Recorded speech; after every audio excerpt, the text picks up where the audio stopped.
ہم سے جتنا ہو سکتا تھا ہم نے اللہ تعالیٰ کی کتاب اور اللہ کے نبی صلی اللہ علیہ وسلم کی سنت پر عمل پیرا ہوتے ہوئے روزے رکھے، نمازیں پڑھی، زکوٰۃ دینے والوں نے زکوٰۃ دیا، اور اسی طرح صدقات خیرات کیا اور قیام اللیل کیا۔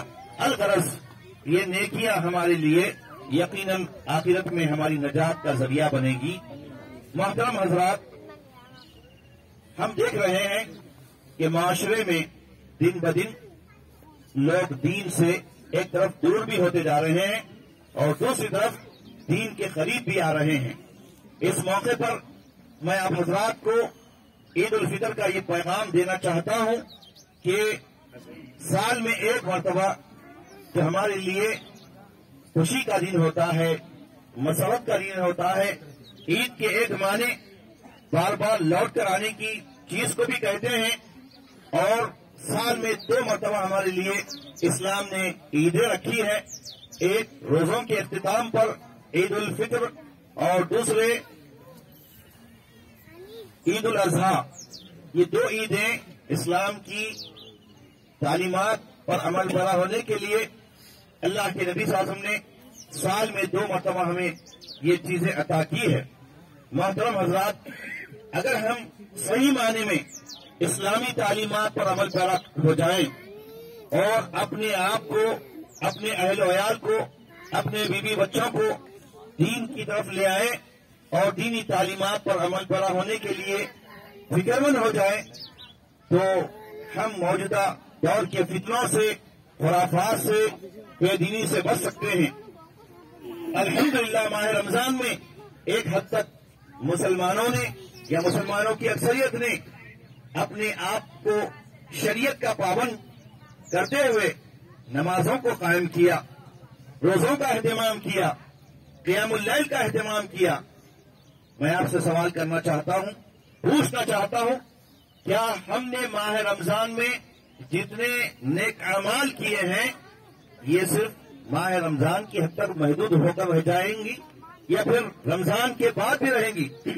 اگر ہم نے اس کو صرف محدود کر کے رکھ دیا تو یہ سمجھیے کہ ہم رمضانی مسلمان بنے ہیں، ربانی مسلمان نہیں بنے۔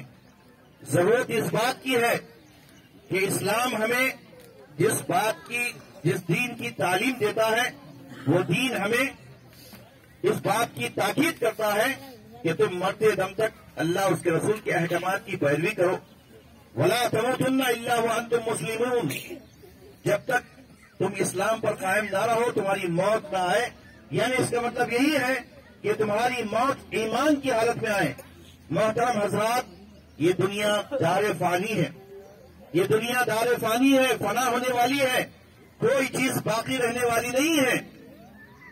ہماری حقیقی منزل آخرت ہے۔ اللہ تعالیٰ نے اپنے کلام پاک میں جو جمعے کے دن بھی یہ صورتیں پڑھی جاتی ہے، عیدین کے موقع پر بھی یہ صورتیں پڑھی جاتی ہے، قد افلح من تزکا وذکر اسم ربہ فصلی بل تؤثرون الحیاۃ الدنیا والآخرۃ خیر وابقی۔ یقیناً فلاح پایا، کامیاب ہوا وہ شخص جس نے اپنے نفس کو پاک کر لیا اور اللہ کا ذکر کیا اور نماز ادا کی۔ یہ ایک مومن کی پہچان ہے کہ مومن ہمیشہ اپنی زندگی کو شریعت کا پابند بناتا ہے، جس طرح کچھ حد تک عام مسلمانوں نے اپنے آپ کو ماہ رمضان میں دین اور شریعت کا پابند بنا لیا تھا۔ کیوں بنایا تھا؟ یہ سمجھ کر کے یہ اللہ کا حکم ہے۔ ہمارا سوال آپ سے یہ ہے کہ اللہ تعالیٰ نے ہم کو صرف رمضان ہی کے مہینے میں شریعت کی پابندی کا حکم دیا ہے یا اس کے بعد کے ایام اور مہینوں میں بھی دیا ہے؟ تو معلوم یہ ہوتا ہے کہ شریعت کی تعلیم یہ ہے کہ ہم زندگی بھر شریعت کے پابند رہیں۔ آج ہم دیکھ رہے ہیں کہ شریعت پر حملے ہو رہے ہیں، ایسے موقع پر ہمیں اپنے شریعت کے تحفظ کے لیے سب سے پہلے ہمیں اپنے آپ کا جائزہ لینا ہے، محاسبہ کرنا ہے۔ یہاں جتنے حضرات و خواتین ہیں ان سب سے میرا یہ سوال ہے، میری اپیل اور گزارش ہے کہ اللہ کے واسطے اپنے آپ کو سنبھالیں، اپنے آپ کو سمجھیں، اپنی حیثیت کو جانیں۔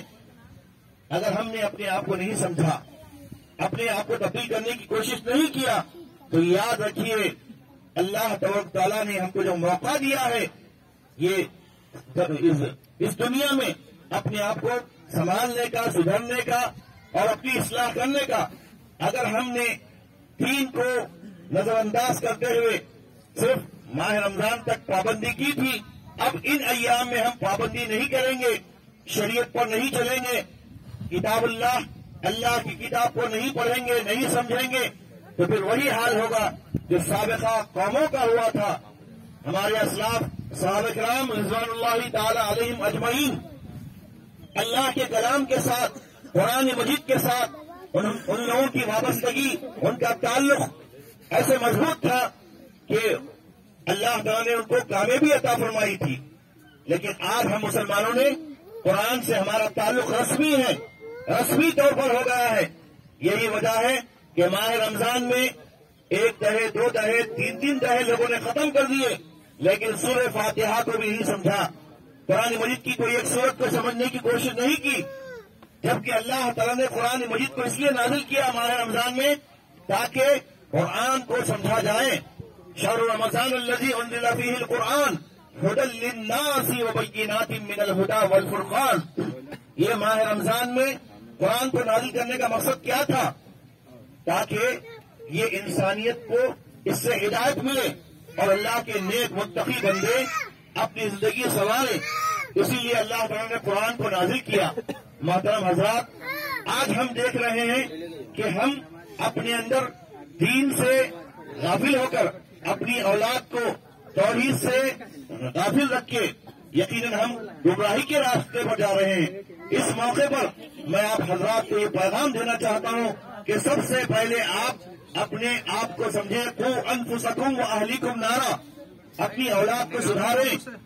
آج ہماری نوجوان نسل، نوجوان طبقہ یقیناً دور حاضر کے فکروں کا شکار ہو چکا ہے، میڈیا کا دلدادہ ہو چکا ہے۔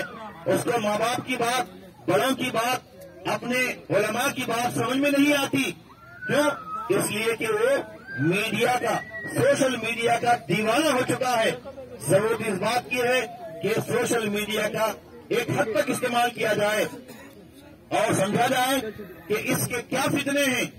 لہذا میں آپ حضرات سے یہ اپیل اور گزارش کر رہا ہوں کہ جب آپ حضرات اور خواتین دور دراز سے اس مقام پر آئے ہیں تو آپ ان باتوں کو سمجھیں۔ میں آپ کے سامنے انشاءاللہ سال میں 1 مرتبہ جو اللہ کے نبی صلی اللہ علیہ وسلم نے ہم کو پیغام دیا ہے، وہ پیغام آپ کو دینا چاہتا ہوں قرآن کریم کے حوالے سے، اور یہ آپ کو بتانا چاہتا ہوں کہ موجودہ حالات میں ہمارے لیے اس ملک میں الحمدللہ ابھی راستے کھلے ہوئے ہیں۔ یعنی ہمارے اوپر جن مقامات پر، جن ریاستوں میں ہمارے لیے دشواریاں ہو رہی ہے، ہمارے لیے پریشانیاں ہو رہی ہے، یعنی اس ملک کے مسلمانوں پر جو مصائب اور آلام ہو رہے ہیں وہ اپنی جگہ ہے، لیکن اس کے ساتھ ساتھ ہمارے لیے قرآن کا فارمولہ بھی ہے، قرآن کریم کے کچھ اصول بھی ہیں۔ ان اصولوں میں میں آپ کے سامنے لمبی چوڑی گفتگو نہیں کروں گا۔ اس کتاب میں آپ کو یہ بتاؤں گا کہ 4 اصول کو اگر ہم اپنائیں گے تو انشاءاللہ ہم فلاح پائیں گے، اللہ کی مدد آئے گی۔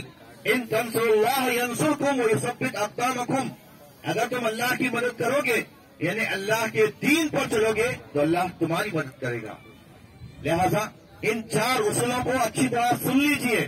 اللہ تعالیٰ نے بتایا کہ اہل ایمان، اللہ کے ایمان والے بندے، توحید والے بندے، سنت پر عمل پیرا ہونے والے بندے اگر ان 4 چیزوں پر عمل پیرا ہو جائیں گے تو اللہ تعالیٰ فرماتا ہے کہ ہم ان کو سرزمین میں تمکنت، امن، شانتی، سکون عطا فرمائیں گے۔ یہ 4 اصول کیا ہیں؟ سب سے پہلے نماز کا قیام ہے، اقامت صلاۃ، نماز کا قیام، نمازوں کو قائم کرنا ہے، نماز پڑھنا نہیں ہے۔ ایک ہوتا ہے نماز پڑھنا، بہت سارے لوگ نماز پڑھ لیتے ہیں، لیکن اللہ تعالیٰ نے فرمایا کہ نماز کو قائم کیا جائے، اقیم الصلاح، نماز کو قائم کرنے کا مطلب یہ ہے کہ آپ کی نماز پیارے نبی صلی اللہ علیہ وسلم کے طریقے کے مطابق ہو. صلو کما رأیتمونی اصلی.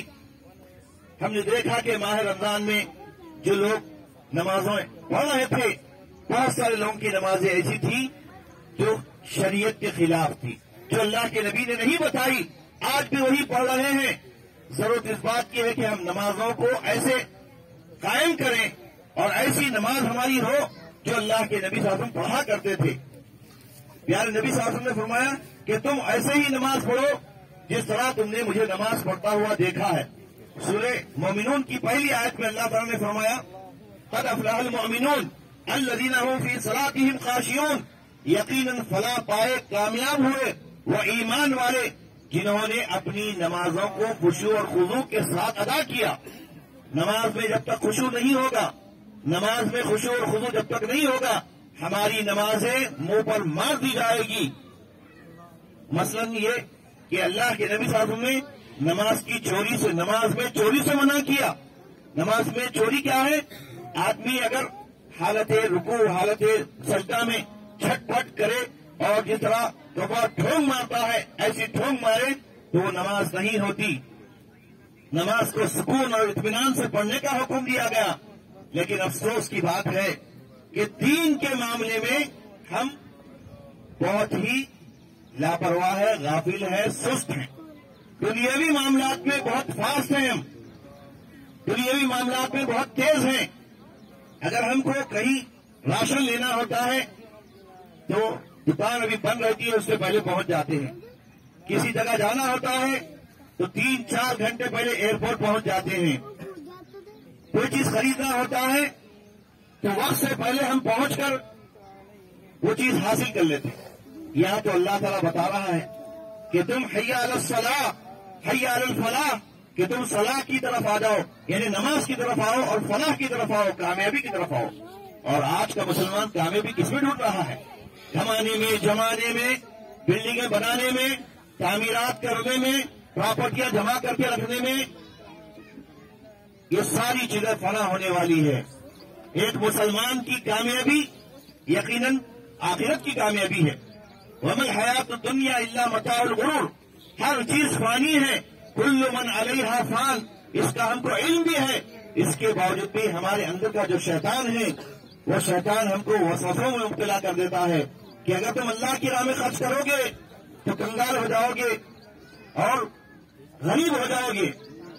جبکہ اللہ کے نبی صلی اللہ علیہ وسلم نے ہم کو جو تعلیم دی ہے وہ انفاق کی، خیرات کی، صدقات کی، زکات ادا کرنے کی. لہذا ہمارے اندر انفاق کا بھی جذبہ ہونا چاہیے. اسی لیے اللہ تعالیٰ نے اقیم الصلاۃ کے ساتھ وآتوا الزکات فرمایا. اور آپ کو پورے یقین کے ساتھ، پورے وثوق کے ساتھ آپ کو میں آج یہ بات بتا رہا ہوں کہ جو لوگ نماز تو پڑھ رہے ہیں، نماز کو جماعت سے پڑھنے کے قائل ہیں، لیکن مسلمانوں کی اکثریت بلکہ پورے ہندوستان کے مسلمانوں کی صورتحال یہ ہے کہ اجتماعی زکوٰۃ کے نظام کو آج تک مسلمانوں نے قائم نہیں کیا.